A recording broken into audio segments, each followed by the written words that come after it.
Welcome back to Lecture 2. In this second segment, we are going to study the process of translating from English to logic. In particular, we will look at the logical connectives and study the many ways in which they can appear in English. On this first slide, we are going to focus on conjunction. It turns out that conjunction can take many shapes in English, and not just the word and, as in the following example.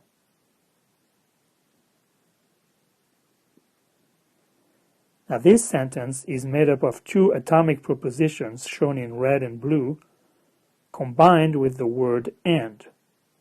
Now, in this case, there's no doubt that this compound proposition is equivalent to P and Q in logic. So as it turns out, there are many other words in English besides and to indicate conjunction. Let's consider the second example here. Math 212 is hard, but Math 212 is fun. The word but also indicates conjunction. Now, it also has the extra connotation that the second part of the sentence is in contrast to the first one. But this additional connotation disappears in logic. Logic only cares about conjunction. So the word but is also translated as and in logic. As another example, consider this third sentence.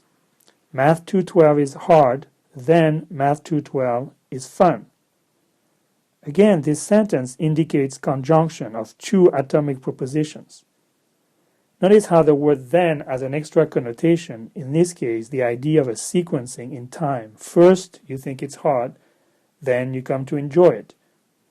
But in logic, only conjunction is translated.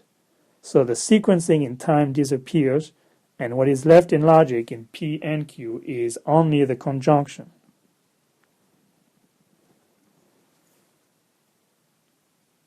In this fourth sentence, again, the word furthermore indicates the conjunction of two facts.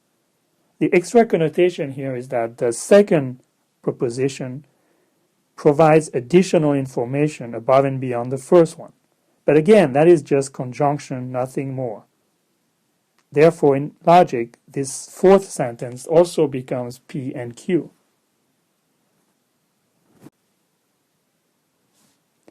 Now let's consider a fifth formulation of this sentence.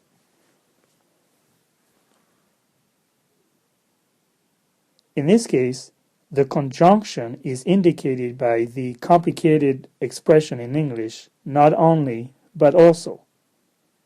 Nevertheless, in logic, this is pure and simple conjunction. In other words, P and Q.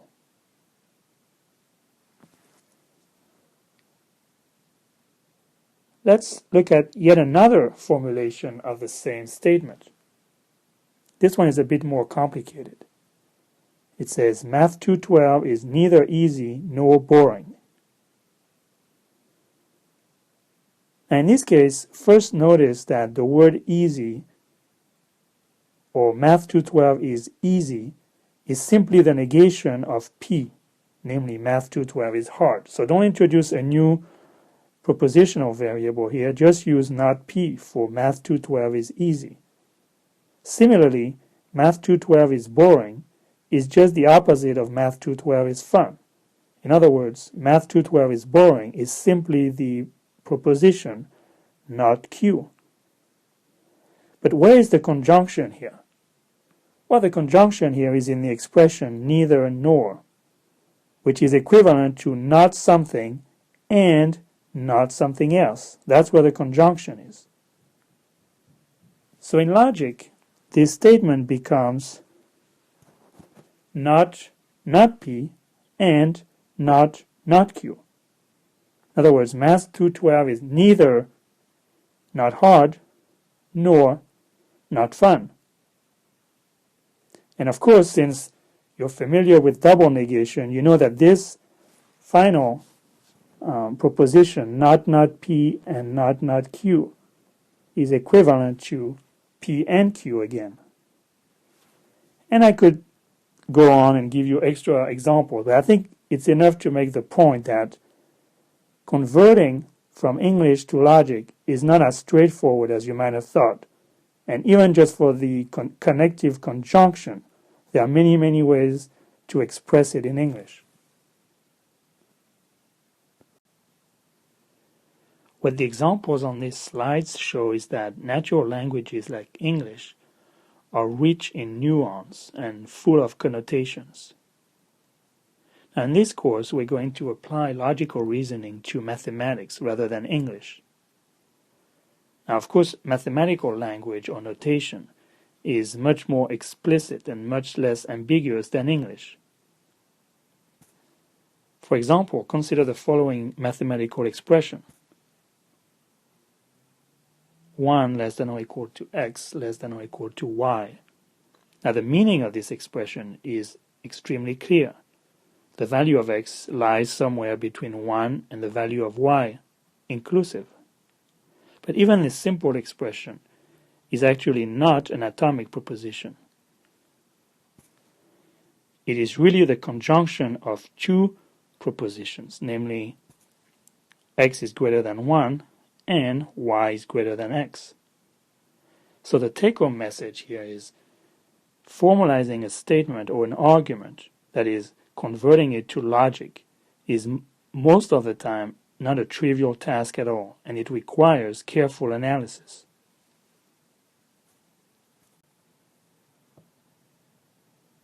Now let's switch our attention to another logical connective, namely disjunction. As you already know, in logic there are two kinds of disjunction: regular disjunction and exclusive disjunction, or exclusive or. Now in English, the word or can be used to mean either one of these types of disjunctions. So that's an example of ambiguity in English. For example, in this case, the word or probably means regular disjunction, since you're allowed to pick either cream or sugar or both. But in this case, the word or probably denotes exclusive disjunction. I had to think about which disjunction is meant here in this one, or in this one.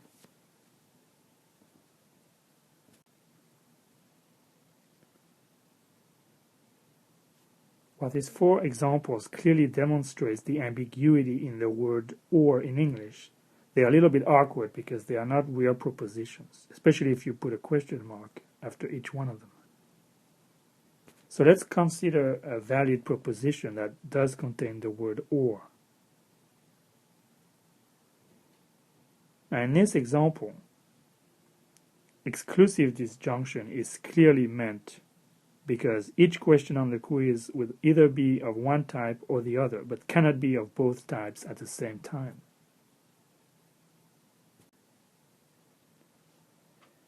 Now, since mathematical proofs will typically use a mixture of English and formal notation, the ambiguity in English words is an issue that we always need to keep in mind. For example, consider these couple sentences that could be the beginning of a proof.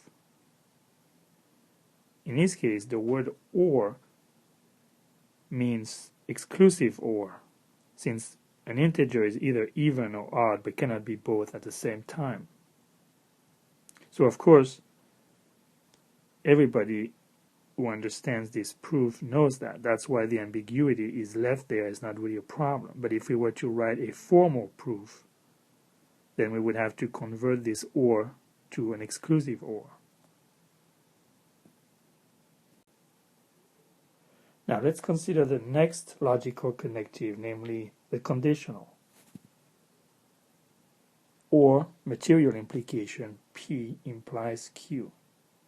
Keep in mind that this does not mean that P causes Q to be true. By definition, the material implication P implies Q only means that whenever P is true, Q must also be true. So the only counterexample of P implies Q is when P is true but Q is false. Now keep that in mind, because that's a common mistake to make when converting from English to logic or vice versa.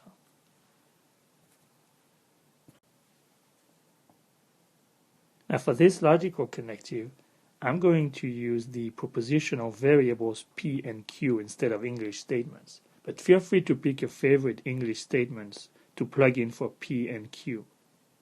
What I'm going to do is show you a few examples of English words or phrases that you can use to combine two statements into a material implication.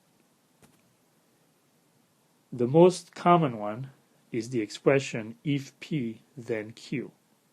And as we saw a few slides ago, the word then can be omitted as well. If P, Q. Another way to form a material implication is with the word implies. P implies Q. That's pretty straightforward there. A third way is P, therefore Q. And yet another way is whenever P, Q, or simply when P, Q. All of these are ways to express material implication in English. Now remember that the conditional P arrow Q simply means that whenever P is true, Q must be true. So another way to say this is that it is sufficient to know that P is true to infer that Q is true. In other words, P is a sufficient condition for Q is another way of expressing material implication, and you're more likely to see this phrasing in a mathematical proof. Now, if P is a sufficient condition for Q, then what it means is that P is true only when Q is true. Or equivalently, P is true only if Q is true. So let me make a little side note here. These two expressions really mean P implies Q, as we just argued. However, they do not mean Q implies P. Now, before I erase this important note, make sure to pause the video and think about it very carefully. That's quite a common mistake that people make when converting from English to logic.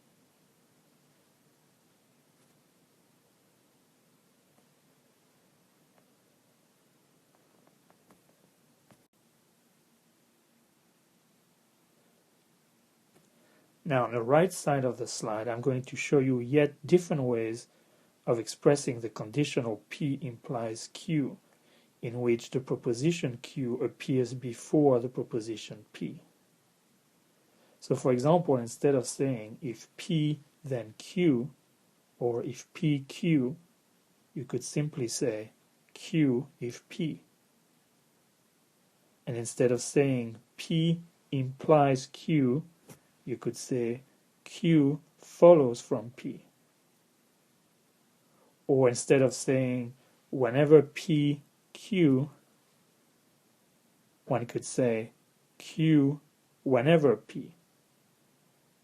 Again, these are just ways to express the conditional P implies Q by reversing the order of the proposition P and Q.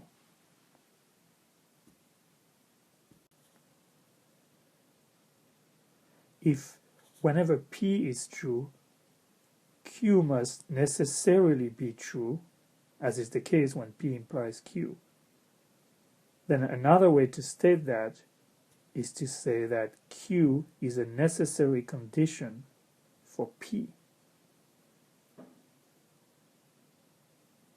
You're more likely to see this formulation of the conditional again in a mathematical proof. In fact, this formulation,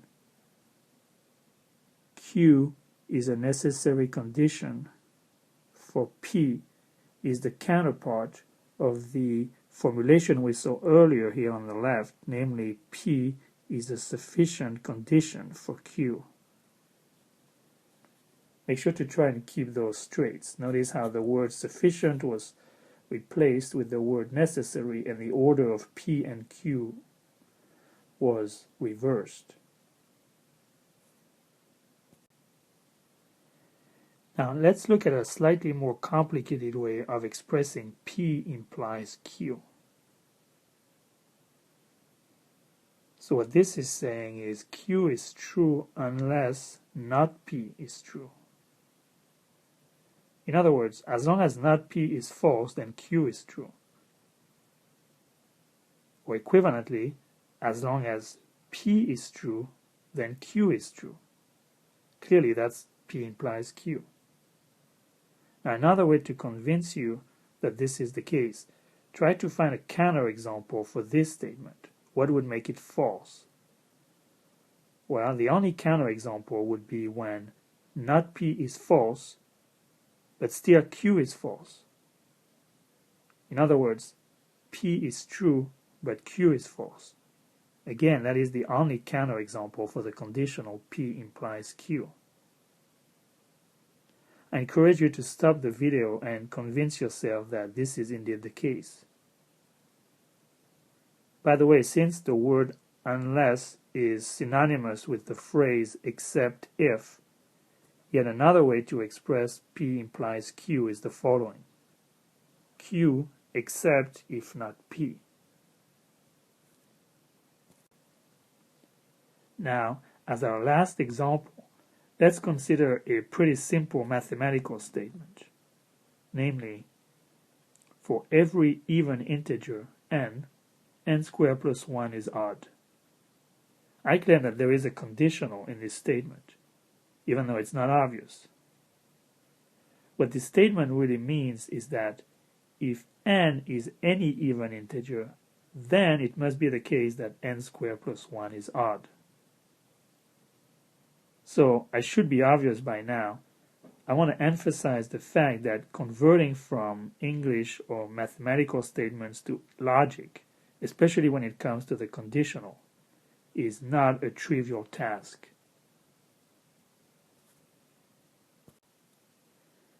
In fact, before we move on to the next logical connective, let me make a subtle point about this particular formulation of the conditional, Q if P. Let's say you were to insert the single word only in front of the if. What you would get is the statement Q only if P. Now pause the video and try to convert this statement into a proposition in logic. What do you get? Well, I hope that you didn't answer P implies Q, because to get P implies Q, you would say P only if Q, as we did down here. But if you say Q only if P, what you're really saying is the converse of P implies Q, namely Q implies P.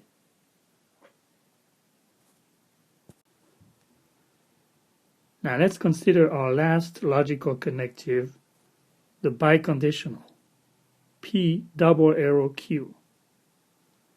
Remember, if this proposition is true, it means that P and Q are both true or both false. P and Q, if they are connected with this biconditional, always have the same truth value. One way to state this in English is as follows: P if and only if Q. In other words, P if Q and also P only if Q. That's why the double arrow makes sense. It's a conditional from P to Q and also from Q to P. By the way, if and only if is often abbreviated IFF. So here is another way you can state a biconditional. Now if we break down the biconditional into two conditionals, Remember that P implies Q means P is a sufficient condition for Q, and Q implies P means that P is a necessary condition for Q. So putting these two together, we see that P biconditional Q also means P is both a necessary and a sufficient condition for Q. And since the arrow goes in both directions, we also have the reverse, namely Q is a necessary and sufficient condition for P. These are two more ways of stating the biconditional. As we discussed it so far, the biconditional is pretty trivial. It's just the combination or the conjunction of two conditionals from left to right and from right to left. Now the reason for the title of this slide is, of course, is that there's always a little wrinkle. And in this case, what happens is that it's very common for people to use the word if or the phrase only if to mean the biconditional. So I want to point you to that little wrinkle here, and I'm going to show you a few examples where the word if or the phrase only if is really meant to mean if and only if.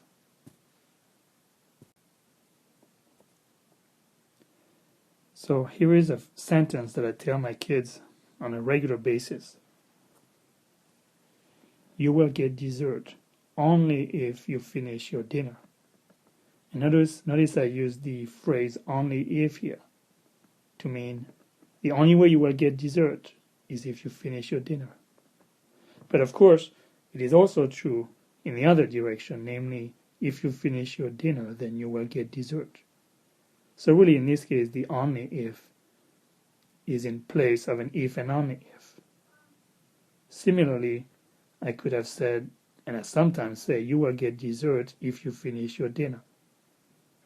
Again, the implication goes both ways. So the if here is in place of an if and only if. Now it turns out even mathematicians use if or only if when they really mean the biconditional. Here is a standard example, a simple definition for the equality of two sets.